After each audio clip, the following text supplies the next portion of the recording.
Hi, quick question before we start. Have you ever been in a conversation, like a really important conversation, and then just lost the thread completely? Not because you didn't care, or not because you were bored, but just because something else, something completely random and utterly irrelevant, just walked right into your brain and took it over? Like a sound or a movement or the very specific hum of a refrigerator in a coffee shop.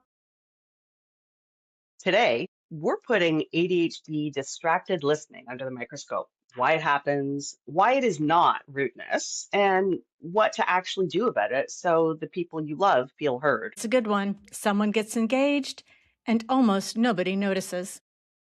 Almost. And one more important thing before we dive in.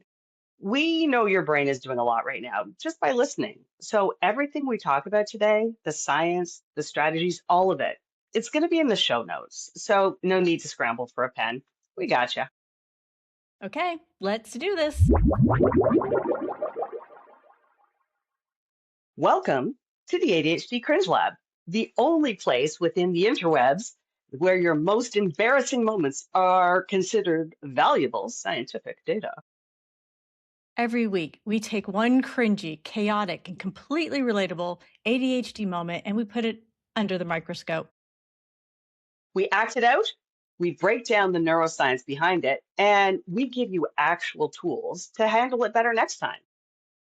Because understanding why your brain does what it does, that's where the shame stops and the strategy starts. We're Stephanie and Faylene, two ADHD coaches who also happen to be living specimens. Very much in the data. I'm coming to you live from the US Research Wing. And I'm joining from the Canadian Research Wing. Two labs, One mission open borders and equal cringe. and absolutely no idea what time it actually is. And nobody has Stopped stopped us us. and keeping watch over the lab, as always. Is our chief cringe officer, the ADHD Spaghetti Bear. Yay! And for people who are listening only, this is a purple bear and he has a lab coat, a badge, and a little bow. So visualize that. Spaghetti Bear lore to come in future episodes. And it's a story. So grab your safety goggles and your fidget spinners. Before we head into the lab, we need to take a reading of the current cringe climate. Every episode, we take a quick reading of how ADHD life is treating us this week. Think about it as our pre experiment data collection. Hmm, truth. Okay, so what do you got?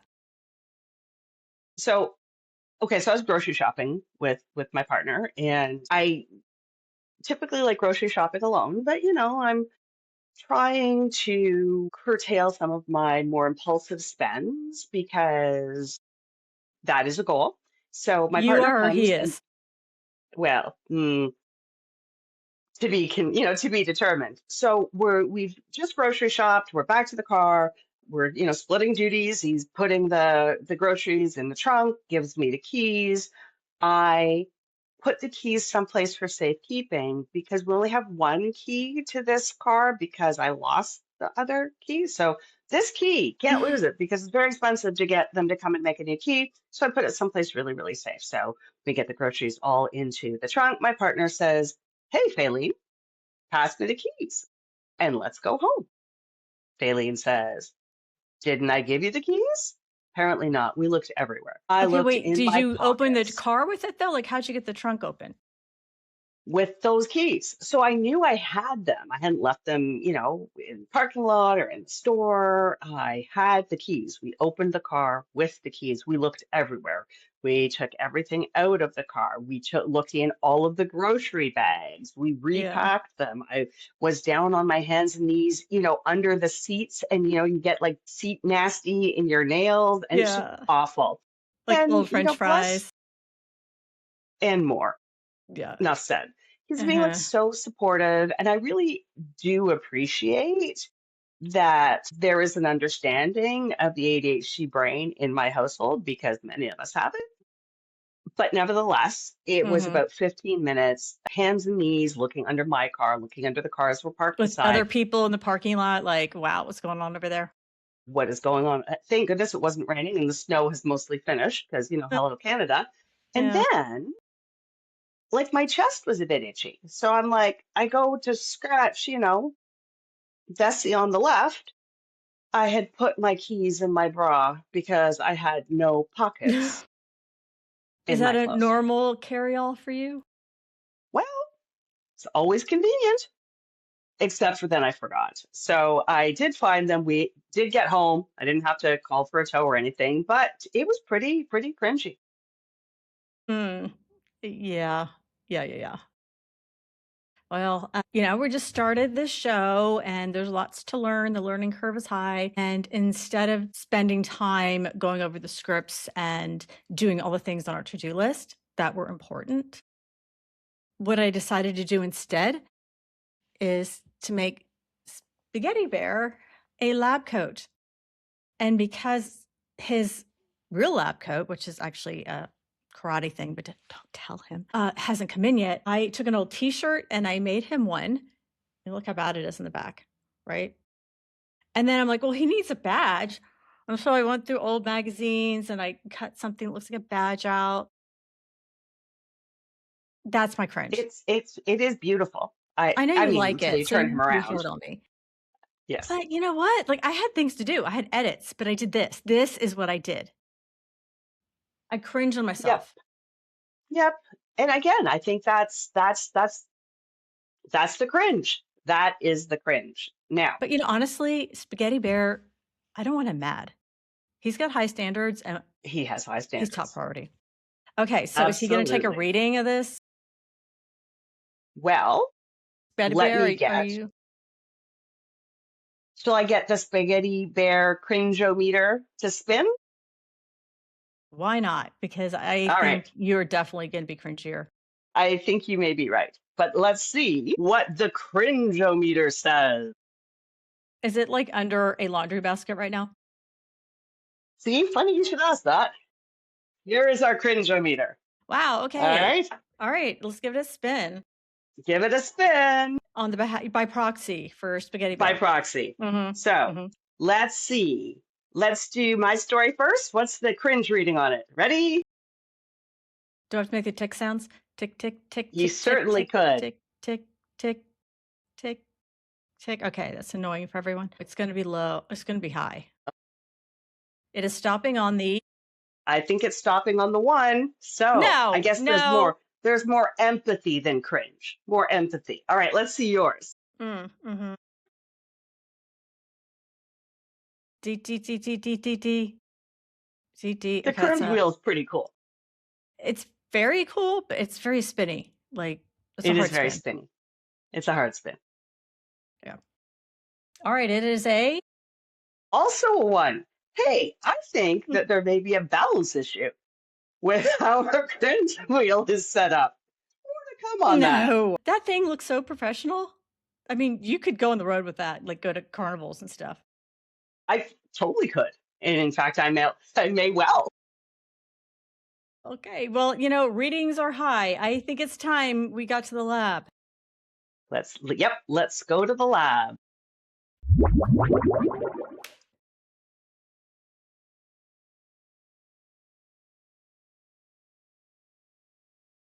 I have been physically shaking. I'm about to burst. I'm so excited. I have something to tell you. Are you ready? Because I need you to be ready. I'm ready. I'm ready. I'm so ready. I'm literally all ears, all four of them. He proposed last night at that restaurant, the French Canadian one that's like on the river. That's great. That's wow. Sorry. Sorry, do you hear that? What?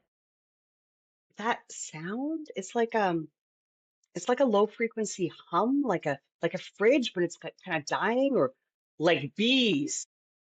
Is there a hive nearby? Like, are we near a hive like right now? Sam. No, no, no, no, I'm here. I'm here. I'm here. Sorry. You were saying he proposed. That's incredible. I'm sorry. I'm so sorry. But listen, is your phone maybe on vibrate? Because it genuinely sounds like there's a small, determined appliance dying inside your purse. Would you mind checking it? Just real quick. It's gonna eat me alive otherwise.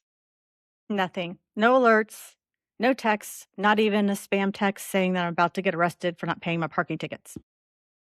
So this is an ambient noise that's everywhere?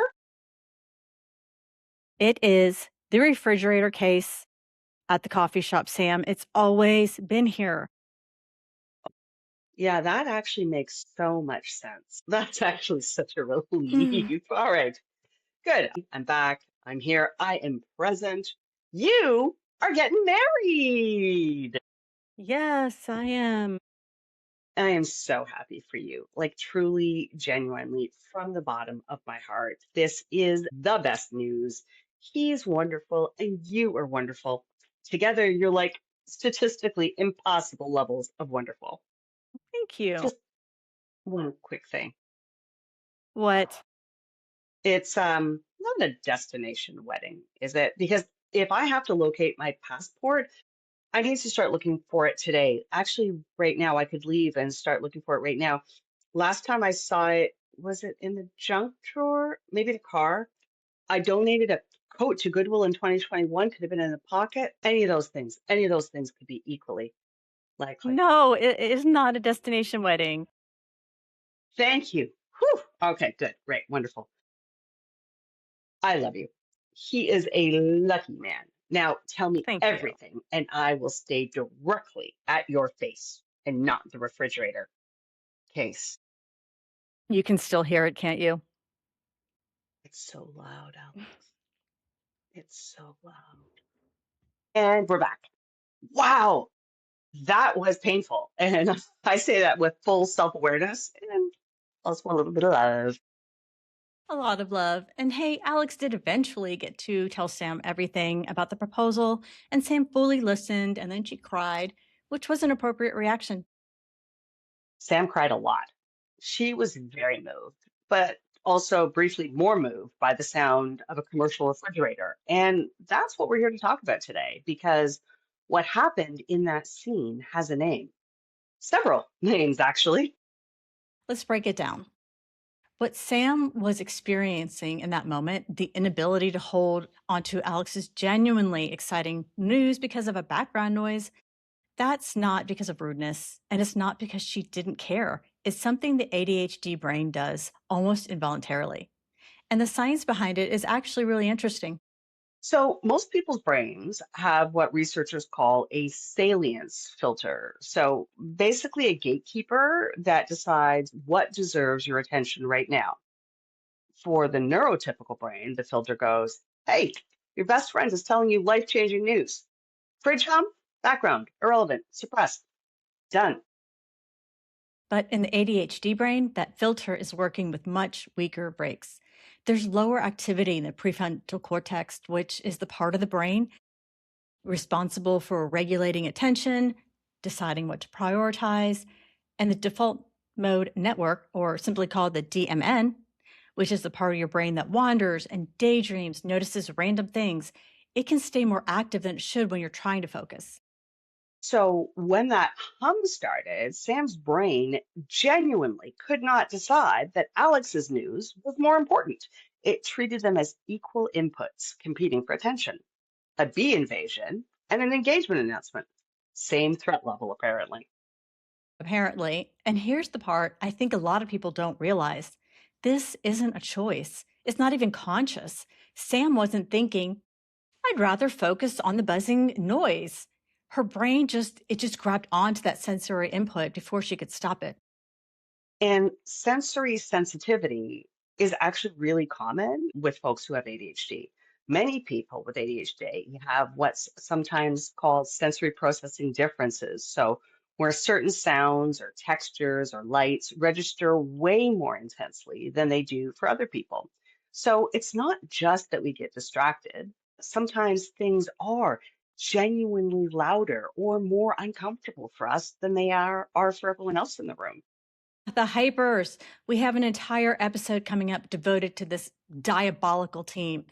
And hey, if you love someone with ADHD, this is important information for you to know because your loved one can look like they're being dismissive or inattentive towards you, but in reality, they really, truly are trying to do their best.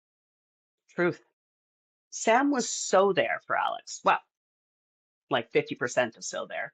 The point is, she wanted to be there fully, but her brain got hijacked by the buzzing sound, and then poof, she was down the rabbit hole and up in the beehive.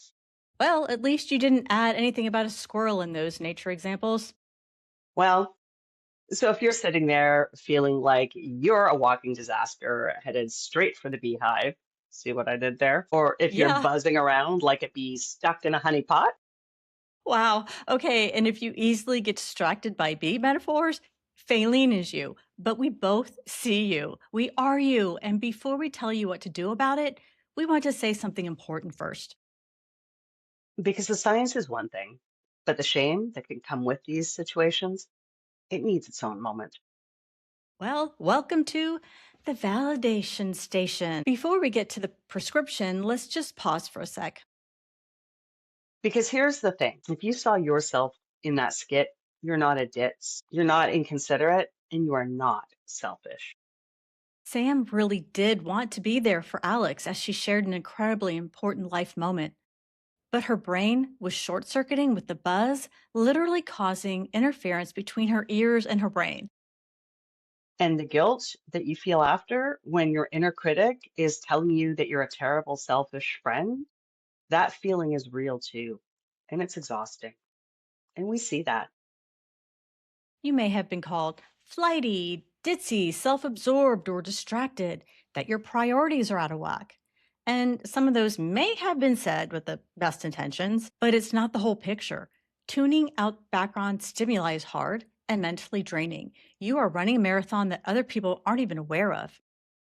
And yet you are still showing up.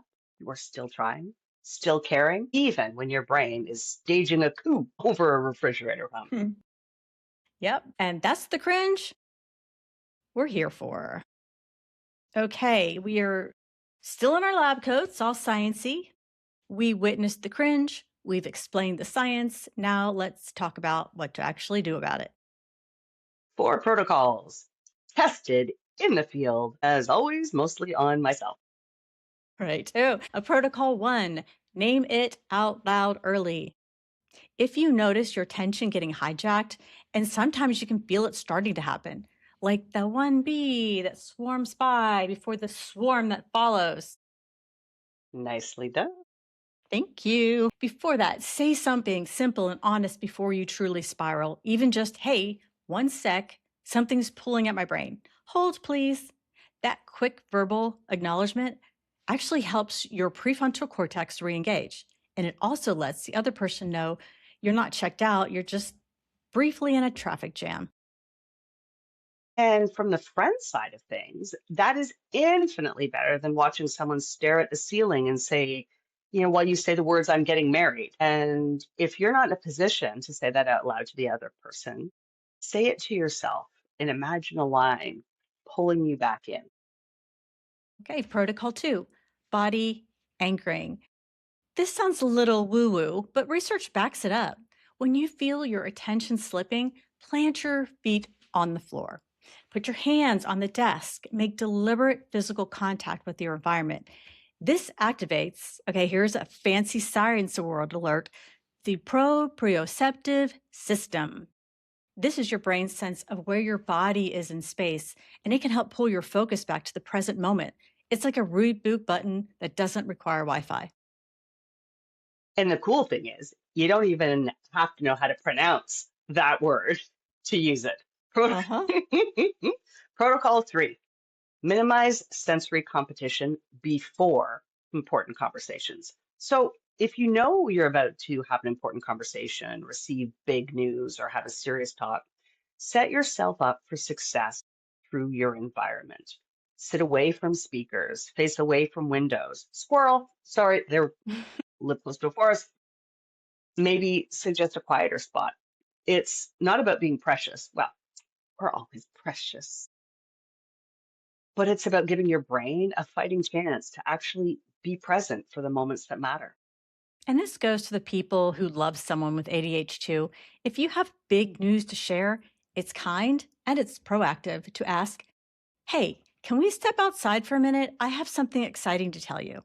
It's not babying them, it's just setting a stage. Okay, Right. side note here. Can you imagine if that was phrased more, hey, can we step outside? I have something to tell you? Like, what would you think was going on? Yeah, I think I would start to feel really anxious and Mhm. I would worry I'd done something wrong and there my friend was pulling me outside to yell at me and not in front of other people or yeah, I would like my alarm bells would be going off like crazy. Right, that general, like, "I need to talk to you." Your mind's like, "I'm getting fired. They hate me. Like, what did I do?" Yes, can you imagine if they just said, "I need to tell you something?" Like, my mind would be, "They hate me. I'm getting fired." It would completely spiral to the worst case scenario. So it's important to say, "I need to tell you something exciting," like, make sure they know it's not bad news. I think that's so important. A lot of people with ADHD, a lot of neurodivergent folks have what is known as rejection sensitivity. And in fact, that makes us hear things more towards the negative than people may intend. And all of that spiraling can actually have a negative impact on being present for important conversations. So absolutely. And we're going to do a deeper dive on rejection sensitivity dysphoria in future episodes. But as you're pulling your friends aside to minimize external distractions, which is kind, proactive, and loving, don't accidentally trigger their RSD by making it sound ominous. Just be really, really kind and let them know that it's for a good reason. It's something exciting. Yeah, because they Stay definitely tuned. won't be listening to you if they're all Right? spiraled out. Yeah, let's talk about Protocol 4. Mhm. Give yourself grace and a do over. So if you did get derailed and you missed something important, go back to it. Say, would you mind telling me again? I want to actually hear it this time. Now, most people would much rather repeat something than feel like it didn't matter. The gesture of asking again shows that it does matter, even more than getting it right the first time. And Sam did this. She asked Alex to tell her the whole proposal story again from the beginning, and she heard every word of it. She did. Sam also asked 3 follow-up questions and teared up again. The 3 question strategy. Okay, she used next level conversation tools here. We'll make sure to include how this strategy works, especially good for ADHD people wanting to show interest in others. We'll put that in our show notes. But back to Alex and Sam, a beautiful story of friendship, awareness, listening, and bees. I'm sure Alex will be the best maid of honor, assuming she can find her passport. All right, it's time for us to open the lab doors to you. We know you've got a story. You know, the one that makes you hide under your hoodie just thinking about it. Hmm. And maybe you went looking for a pen to write something down so you didn't forget it and wound up reorganizing the kitchen junk drawers, and then went to your bathroom and started redoing the drawers, overflowing with hair clips and hotel mini samples that you never got around to writing that thing down that you needed to do, and then you forgot. That sounds a little personal, Steph. Whatever the cringe is, don't let it just marinate in your brain at 3 a.m. Send it to us. We want to dissect it, find the ADHD win inside it, because there absolutely is one. It may be buried deep inside of the hive, but most importantly, we want to show you that you're not the only one. So we're just opening the lab doors, and we want you in here with us. You can email us at the ADHD Spaghetti Bear at gmail.com or click the link in the description to fill out our cringe session form. You can even stay anonymous if the cringe is still that fresh. Your disaster could help us make the next lab experiment. So help us out. Help us all feel a little bit more normal. No judgment. Only science.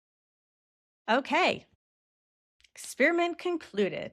Sensory sensitivity is real. It is neurological and it is more common in ADHD brains than most people realize. Your brain's ability to go on high alert because of random noises, textures, tastes, and lights can be both a feature and a bug. But now you've got 4 protocols to help you show up the way you want to with the people in your life. Protocol 1, name it and capture it. It's not what it's called. I was trying to make it catchy and more easy to remember, but okay, name it out loud early. As soon as you feel the distraction, tell yourself, tell your friend. Thank you. Protocol 2, body anchoring. I feel you, Floor. Okay, now who is trying to be catchy? Protocol 3, minimize sensory competition.